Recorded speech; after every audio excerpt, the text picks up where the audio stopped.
공부회신 시작할 때 어떤 마음가짐이었어요? 공부회신 시작할 때 솔직히 이게 될까 싶었거든요. 이 공부회신 프로젝트 하면은 서울대 갈 수 있다고 하셨잖아요. 그랬지. 그래서 안 될 것 같은데 그래도 한번 해보자, 믿어보자 하는 마음으로 했는데 이 공부회신 프로젝트가 끝난 후에 제가 성실히 그리고 효율적으로 공부하는 사람이길 바랬거든요. 근데 성공한 것 같아요. 약간 처음에는 이게 제가 여태까지 하면서도 뭔가 노력을 했어도 잘 안 되는데 이게 과연 이렇게 몇 번 했다고 해가지고 과연 바뀔 수 있을까 약간 그런 생각을 했던 것 같아요.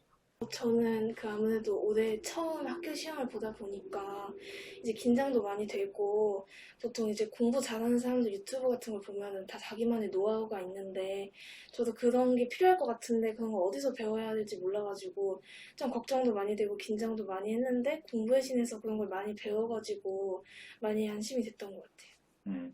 일단 저는 앞으로 조금만 더 빡세게 살자고 마음가짐을 가졌고 이것 또한 스카이대를 가는 단계 중 하나이다 라고 생각을 하고 그리고 귀에 쏙쏙 박히는 그런 공부법을 기대를 하였습니다. 일단 제가 공부의 신을 시작하기 전에는 되게 항상 공부에 대한 노력이나 열정은 있었어요. 항상 공부를 되게 열심히 해보고 싶다 아니면 또 되게 이런 식으로 해보고 싶다 계획은 좀 거창하게 있었는데 마냥 계획만 세우고 딱 실행하지는 못하는 스타일이었거든요. 그런데 이제 공부의 신을 시작하게 되면서 이거를 계기로 진짜 열심히 한번 해보자 라는 마음가짐을 가지고 일단 시작했습니다. 처음에 시작할 때는 그냥 여기서 배우는 거 잘 실천해가지고 이제 좀 더 보다 더 공부를 효율적으로 하고 싶은 마음가짐이었고 네, 그런 마음가짐이었어요. 처음에는 뭐 그렇게 많은 기대를 했었어요? 큰 기대를 했었어요? 아니면 안 했어요? 그렇게 막 큰 기대는 하지 않았고 근데 공부의 신을 처음 시작할 때 솔직히 별로 기대는 하지 않았습니다. 왜냐면 공부에 대한 흥미도 없었고 재미도 없어서 과연 이걸 해도 실력이 늘까라는 생각이 들었는데 지금 갈수록 차차 공부에 대한 흥미가 느껴지고 재밌어지는 것 같습니다. 솔직히 처음에는 약간 기대 반 하고 약간 의심도 반 했죠. 의심도 많이 했어요? 이거 한다고 되나? 이런 생각도 약간 들겠네. 절반이 약간 이거가 될까 생각을 일단 처음에 시작한다고 들었을 때는 그렇게 큰 관심은 없었는데요. 이제 그 테스트 같은 걸 처음에 봤잖아요. 그리고 그 다음에는 합격을 됐다는 소리를 듣고 이제 조금씩 관심이 생겼고 처음에 9시 반에 가야 된다고 했을 때는 조금 걱정이 됐었지만 어떻게 새로운 공부법으로 공부를 할까라는 기대도 조금 있었던 것 같아요. 마음가짐은 그냥 열심히만 하자였고 공부회신 듣기 전과 마치고 난 후에 나는 지금 어떤 부분에서 달라진 것 같아요? 일단 그 일주일 동안 그 공부의 신 하기 전에는 일주일에 게임이 한 80%에다가 공부가 거의 20%인데 거의 20%도 안 됐던 것 같기도 했는데 공부의 신을 마치고 나니까 이게 공부가 거의 80%였고 게임은 거의 한 10% 그 정도밖에 안 된 것 같아요. 엄청 바뀌었어요. 그러면서 좀 자기 자신에 대해서 어떤 생각을 하게 됐어요? 약간 이게 진짜 이게 되는구나 했어요.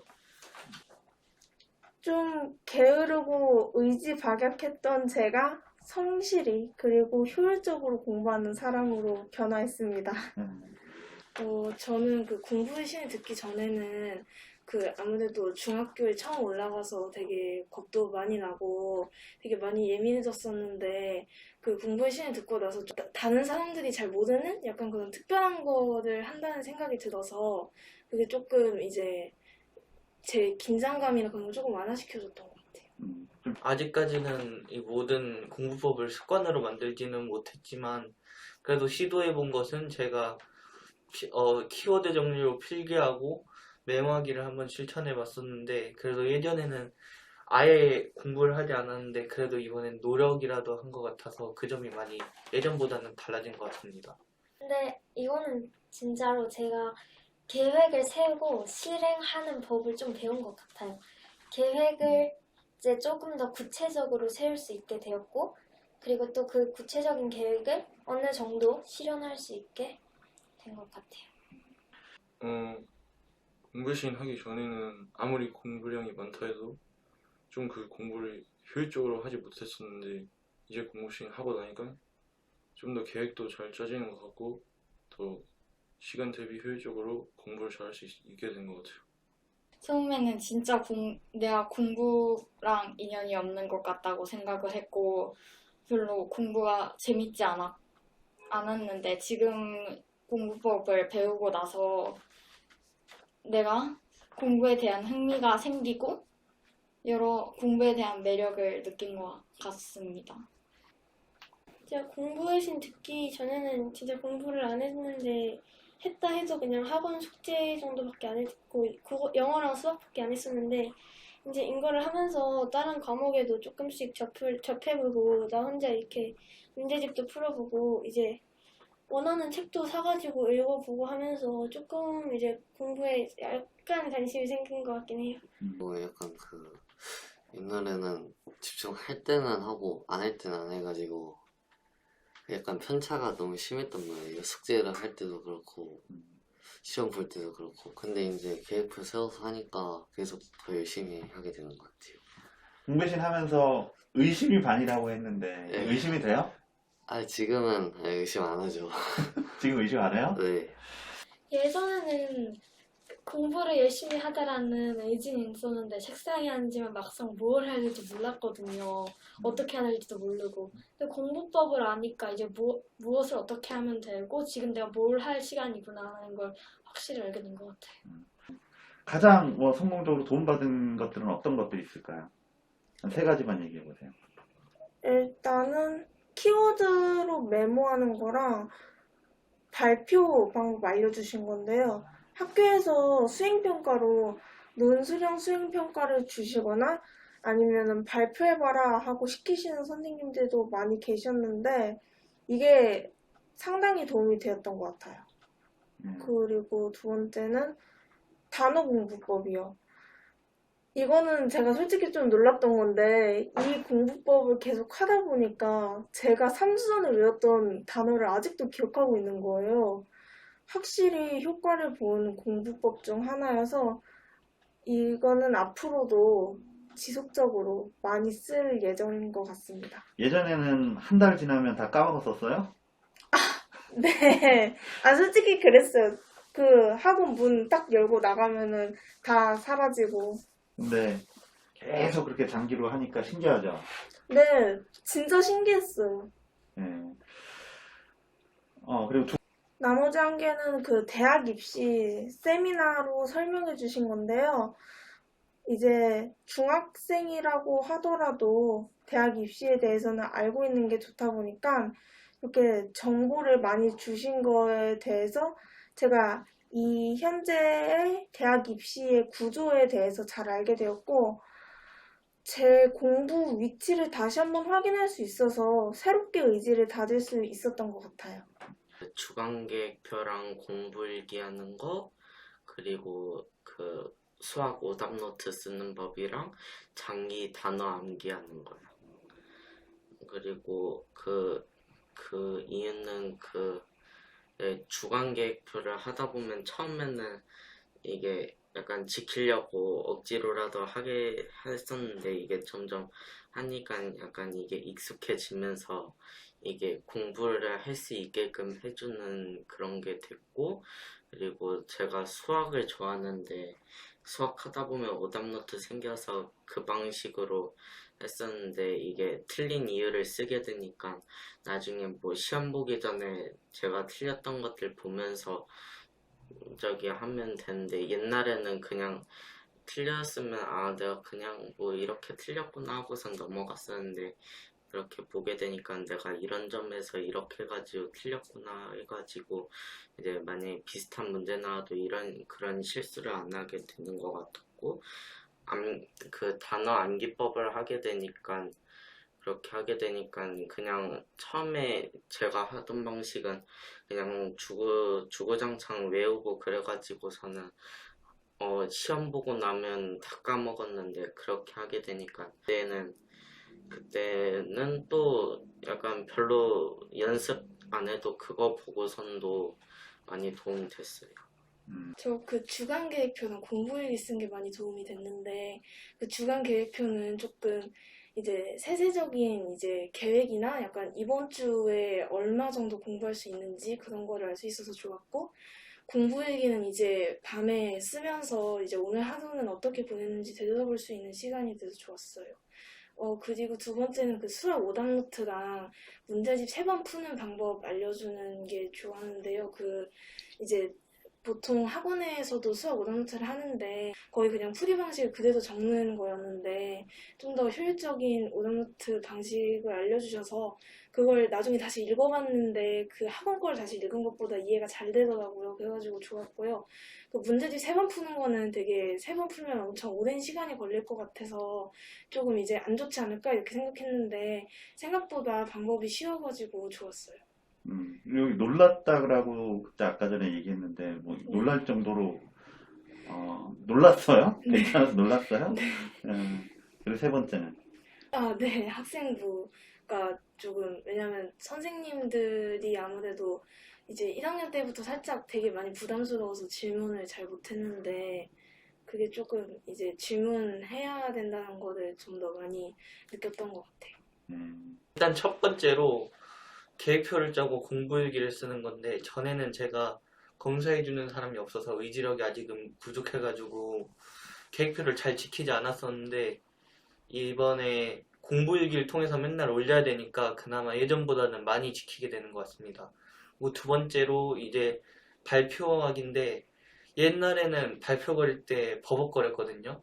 그래서 잘 못했었는데 이번에 대표님이 이제 키워드를 통해서 어떻게 기억을 하고 어떻게 합법적으로 컨닝할 수 있는지 그런 방법을 알려줬는데 그 방법을 통해서 지금은 어느 정도 잘 발표를 할 수 있을 것 같습니다. 그리고 마지막으로 대학 입시에 관해서 알려주셨는데 일단 동기부여가 굉장히 많이 되었고요. 공부에 대한 동기부여가 굉장히 많이 되었고 그리고 대표님이 사회생활을 하면서 살아온 약간 경험, 노하우 그런 것들을 알려주는데 이런 것도 제가 사회생활을 하는데 나중에 써먹을 것 같다고 생각을 하고 이 점이 많이 도움이 되었습니다. 일단 되게 다 유용해서 고르기 힘들었는데 첫 번째로는 단어를 골라서 마인드맵 작성하는 게 되게 도움이 됐다 생각하거든요. 그게 공부뿐만 아니라 실생활이나 다른 발표가 있을 때도 되게 유용하고 다양하게 쓰일 수 있을 것 같아서 그게 되게 도움이 됐다고 생각했고요. 두 번째로는 이제 수학 문제집 푸는 방법이나 오답노트 쓰는 거에 대해 배운 거였는데요. 이제 수학책을 저는 진짜 3번 풀 거라고는 생각도 못했는데 그 점에 대해서 어떤 식으로 풀어야 되고 또 오답노트도 어떤 식으로 무엇을 작성해야 하는지 되게 자세하게 알려주셔서 되게 도움이 됐던 것 같고 세 번째로는 이제 그 로마의 말 학습법 해가지고 사물이나 물체에 이름을 붙여서 이제 발표 준비나 암기를 하는 거를 되게 저는 처음 듣고 되게 생소했는데 되게 이름을 붙여준다는 것 자체가 되게 그 개념이 되게 흥미롭고 신기해서 더 잘 쓸 수 있을 것 같아요. 일단 첫 번째로는 그 계획표 짜서 그거대로 실천하기. 왜냐면은 그 전에 계획표로 하면은 이게 좀 구체적이지 않고 좀 부실하다 해야 되나 그런 계획표였는데 이제 여기서 배운 계획표대로 하니까 좀 더 구체화돼가지고 이제 좀 더 실천을 더 잘 하게 되는 것 같고 그래가지고 그게 도움이 되는 것 같았어요. 그 다음에 두 번째로는 수학 오답노트 쓰는 거랑 그 다음에 이제 짧은 시간 안에 문제집 3번씩 푸는 거 그게 도움이 되는 것 같은데 그 전에는 무조건 물론 수학을 공부하고 있었지만은 좀 이제 학년이 더 올라가지면서 더 어려워지면서 좀 어떤 식으로 더 공부를 해야 될지 좀 감이 안 잡혔는데, 이제 이런 오답노트 쓰는 방법이랑 문제집 더 효과적으로 풀 수 있는 방법 이런 거 배우니까 더 이제 어떻게 해야 될지 알 것 같고, 그래서 더 도움을 받은 것 같아요. 그다음에 이제 세 번째로는 이제 담임 선생님한테 좋은 학생부 그거 받기. 왜냐하면은 그 다른 공부 방법이나 이런 것들은 제가 노력하는 만큼 나오고, 그런데 이제 학생부 받는 거는 이제 그 전에는 그렇게 중요하다고 생각을 안 했었고 어떻게 할지도 몰랐었고 그랬는데, 이제 딱 그런 거 배우고 나니까는 엄청 중요하다는 걸 알게 됐고, 이제 또 어떤 식으로 해야지 좋은 학생부 받을 수 있는지 알게 된 것 같아서 좋았던 것 같아요.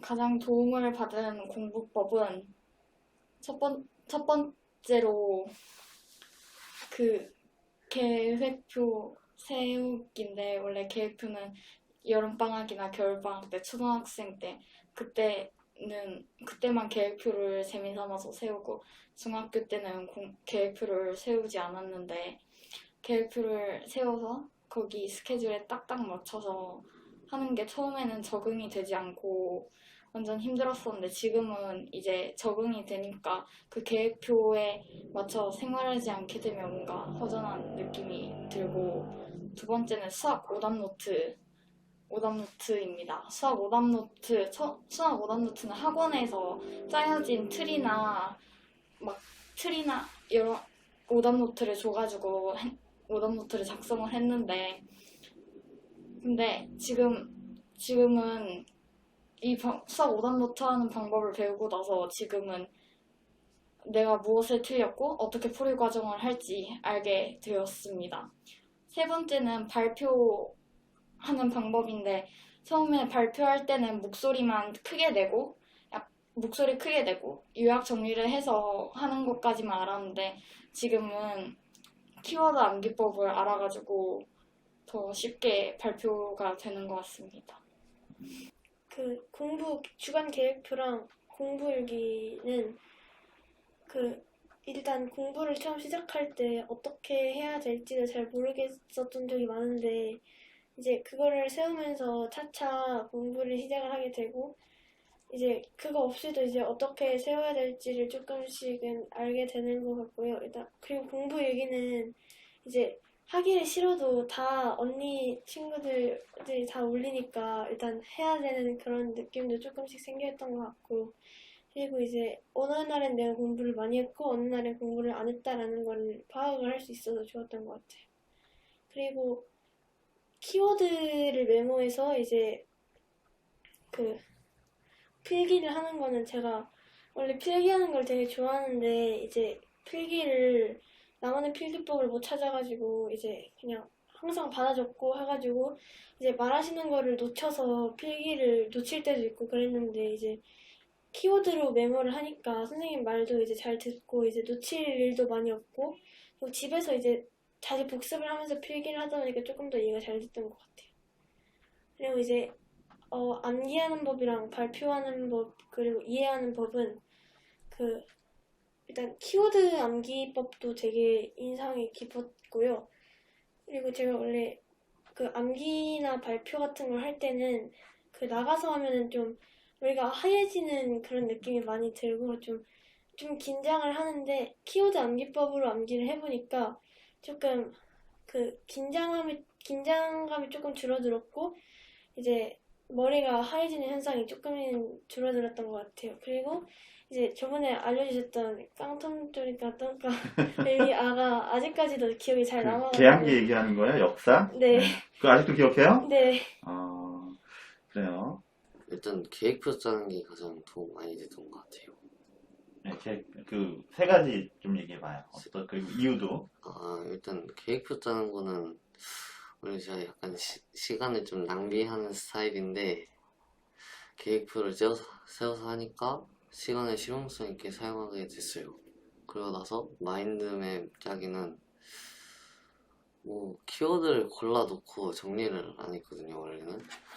근데 이제 정리를 하니까 한눈에 알아보기도 쉽고 외우기도 쉬워서 그거 도움이 됐고, 이제 대학 입시 정보는 뭐 옆에서 맨날 정신이 수신이 많이 듣긴 들었는데 그게 뭔지 모르고 뭘 해야 되는지도 몰랐는데 이제 그걸 들으니까 뭘 해야 되고 이게 뭔지 그런 걸 알게 돼서 도움이 됐던 것 같아요.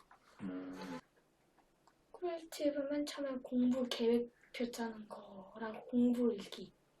그게 제가 좀 끈기가 없어서 그런 걸 하면 좀 약간 오랫동안 지속됐던 것 같고, 또 하나는 발표 방법 및 이해가 제가 부끄러움 같은 거 많이 타서 발표하는 거에 대해 도움이 많이 됐고, 마지막은 과학 로마의 말 학습법이요.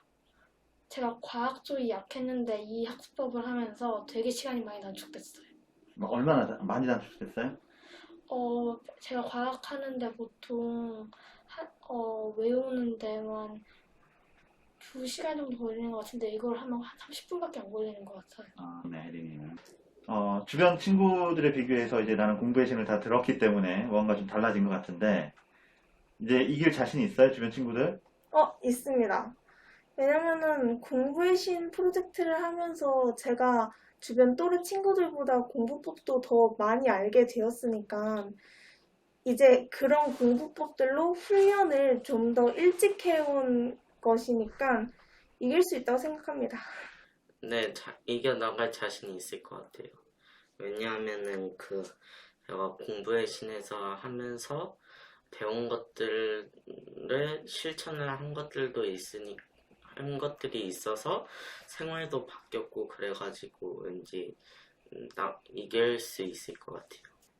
전 공부 시간 듣기 전에 솔직히 말하면 살짝 자신이 없었거든요. 왜냐면 다른 친구랑 저랑 별로 다를 게 없어 보여가지고 조금 이제 많이 그것 때문에 더 예민해졌던 것 같기도 한데, 공부 시간을 들으면서 이제 내가 이제 저 애들보다 이제 주말에 좀 더 시간을 보내가지고 더 이제 저 뭔가 다른 친구들보다 더 아는 게 많이 생기는 것 같아서 이제 앞으로는 이제 습관으로 만들면 할 수 있을 것 같습니다. 네, 저는 자신이 있어요. 왜냐면 일단 저는 공부의 신을 통해서 이제 뭐 암기 과목인 과학이나 흐름을 잡아야 되는 역사 같은 과목, 아니면 또 이제 오답이나 그런 개념의 정리를 필요로 하는 수학 같은 과목들의 공부 방법을 이제 다 배웠으니까 이를 통해서 계속 제가 열심히 공부를 해 나간다면 다른 친구들에 비해 좀 더 발전돼 있지 않을까 생각합니다. 물론 다른 아이들은 일단 이런 정보를 거의 모를 테니까는 제가 여기서 자만하지 않고 겸손하면서 더 노력하면 이제 물론 더 좋은 성과를 낼 수 있다고 저는 생각을 해요.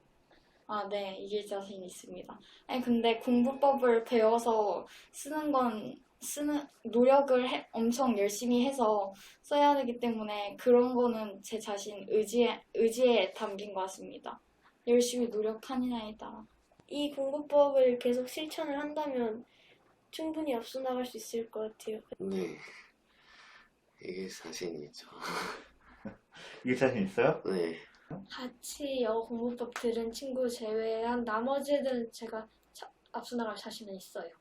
확실해요? 네. 유리할 것 같아요? 확실히 유리하죠. 안 유리하면 이상한 거죠. 공부의 신 처음 시작할 때 내가 공부의 신 끝나면 너네 서울대 갈 수 있는 그런 사람으로 만들어준다고 했을 때 다들 웃으면서 에이 어떻게 해요 하면서 다들 안 믿었었거든요. 기억나요? 맞아요. 저 대표님 거짓말 치고 있다 다들 그랬는데, 자, 내가 다시 물어볼게요. 이제 다 끝났으니까. 네. 이거 내 습관으로 만든다라고 하면 지금 공부의 신 한 거 고등학교 때까지 내가 꾸준히 한다라고 하면 서울대 갈 수 있을 것 같아요? 네. 저도 그때 웃었던 사람 중 한 명인데요. 갈 수 있다고 생각해요. 이 공부법이 생각보다 정석 중에 정석이더라고요. 이 공부법을 습관으로 만들었는데도 서울대를 못 가면은 그건 있을 수 없는 일이라고 생각하고요. 정말 이 공부법을 가지고 제가 지금 중3학년인데 고등학교 때까지 몇 년 동안 훈련을 계속 한다면 서울대도 갈 수 있을 거라고 생각합니다. 시작할 때 대표님이 네. 너네 이 공부신 끝나면 서울대 갈 수 있는 모든 방법을 알게 되는 거다라고 얘기했을 때 네. 안 믿었었는데 광명이는 네. 다시 한 번 물어볼게요. 이 공부신 내 습관으로 되면 서울대 갈 수 있을 것 같아요? 네. 이제 믿어요? 네. 예, 서울대 꼭 가요. 네. 네, 그럴 것 같아요. 아무래도 습관으로 만들면 이게 워낙 되게 엄청 놀랍고 되게 좋은 방법들이어가지고 그래서 습관으로 만드는 게 조금 어려울 것 같긴 한데 그래도 만들면 갈 수 있을 것 같습니다. 이 공부법들을 싹 다 마스터하고 싹 다 자기 습관으로 만들면 각오도 남는다고 생각합니다. 제가 고등학교 3년까지 열심히 한다면 갈 수 있을 거라 생각합니다. 공신하기 전에는 대답 못 했었잖아. 서울대 어떻게 가요? 그랬잖아. 네, 지금은 갈 수 있을 것 같아요. 당연히 갈 수 있다고 생각해요. 왜냐면 그냥 이 공부 방법 자체만 해도 그냥 엄청나게 도움이 되는 거니까는 그냥 이대로만 고3까지 계획표 세우고 공부 방법대로 실천하고 또 학생부 관리도 잘하고 하면은 서울대 가고도 남을 수 있을 거라 생각해요. 네. 확실히 갈 수 있을 것 같아요? 네. 이거 시작하기 전에 그런 생각 못 했잖아요. 네. 왜냐면 공부가 너무 그냥 싫었고, 막 어찌어찌 해서 그냥 평범한 대학교를 가도 미래가 걱정이 됐는데, 그래도 공부법을 배우고 나서 유용하게 쓰면 좋은 대학교 가지 않을까요? 앞에서 얘기를 했다시피 이제 꾸준히 하면은 이 공부법으로 인해서 꾸준히 한다면 서울대는 충분히 갈 수 있을 것 같아요. 네, 갈 수 있을 거라고 생각을 해요. 뭐 약간 습관을 만들고 실천하는 게 어렵긴 어렵겠죠. 왜냐면 힘들 테니까. 근데 만약에 잘하면 할 수 있을 것 같아요. 무조건 갈 수 있다고 생각하는데 이 공부법을 습관으로 만드는 게 좀 어려울 것 같아요. 친동생이 있다면 이거 특강 추천해 줄 거예요? 네, 제 동생도 여기 보스턴 어학원 다니고 있는데요. 네. 아직은 중학생은 아니어가지고 여기 들지는 못했거든요. 네. 근데 제 동생도 옆에서 좀 불붙이면 하는 스타일이어서 이 공부의 신 프로젝트가 10명이서 하는 프로젝트잖아요. 그래서 동생도 한다면 10명과 함께 그 10명 속에서 동기부여를 하고 잘 해낼 수 있을 거라고 생각합니다. 공부의 신? 네. 왜냐면은 저도 만약에 친동생이 저처럼 만약에 게임도 많이 하고 근데 살짝이라도 좀 공부에 살짝이라도 호기심이 있으면 이걸 한다면은 왠지 저처럼 게임 많이 줄고 공부도 많이 할 것 같아요. 네. 왜냐면 제 동생은 지금 이제 과학자가 되고 싶어 하는데, 이제 아무래도 과학자도 이제 많이 힘든 길이고 하니까 저랑 제 동생이 둘 다 꿈을 이뤄가지고 잘 됐으면 좋겠거든요. 그래가지고 동생한테 추천해주고 싶어요. 네, 제가 동생이 있다면 추천해줄 건데, 왜냐면은 이게 계속 말씀드렸지만 공부의 신은 이제 유용한 공부 방법을 알려주는 것뿐만 아니라 약간 제 멘탈이나 마음가짐을 다시 다잡을 수 있게 도와줬다 생각하거든요. 그래서 제가 조금 더 책상 앞에 앉아 있거나 공부를 조금 더 하려는 의지를 만들어준 것 같아서 되게 좋아서 추천해줄 것 같습니다. 당연히 하죠. 왜냐면 그때 되면은 저도 이제 공부의 신 이거 프로그램대로 잘 실천해가지고 서울대를 가 있을 수도 있는데 동생까지 이제 그런 거 잘 실천해서 서울대 가면은 이제 한 집에 이제 서울대생이 2명이 되는 거니까. 야, 한 너무 집에 좋죠. 서울대 2명. 너무 좋죠. 안산에서 4명 나오는데 한 집에서 2명이면 그러면 엄청난 거네. 전 동생한테는 추천을 할 것 같아요. 일단 동생이 만약에 아침잠이 많으면은 아침에 일찍 나와서 하는 게 힘들 수도 있고 공부일기를 맨날 쓴다는 게 조금 귀찮을 수도 있는데 일단 많은 공부법들이 있고 그 중에서도 그냥 꿀팁들 이렇게 던져주시니까 그거는 좀 알면 좋다고 생각을 하고 그리고 이제 재미있게 설명을 해주셔가지고 이제 이걸 듣는 것도 전 좋다고 생각해요. 네, 할 거예요. 만약에 걔가 공부가 아니라 다른 방향으로 가도 일단은 들어놓으면 좋은 정보고 뭐 도움이 될 것 같기 때문에 한번 들어보라고 추천해주고 싶어요. 네, 당연하죠. 왜? 저는 친동생도 공부를 잘하길 원하기 때문에. 그러면 이제 공부 친구가 있어. 네. 특강 추천합니까? 안 하죠. 라이벌인데 추천하면 안 되죠. 저는 가족만 추천하겠습니다. 저는 추천 안 할 것 같아요. 저는 이런 꿀팁은 저만 알고 있어야 되기 때문에 아니요. 라이벌한테 굳이 좋은 걸 알려줄 필요는 없죠. 당연히 안 하죠. 왜냐면은 이런 좋은 정보를 그냥 저 혼자 알고 전 안 해요. 진짜 조금 솔직하게 말하면은 진짜 안 하는데 제 라이벌인데 굳이 좋은 정보를 라이벌에게 알려줄 필요는 없지 않을까요? 아니요. 못해요. 싫어요. 네, 왜냐면은 이제 라이벌도 공부를 잘해야지 이게 경쟁이 되는데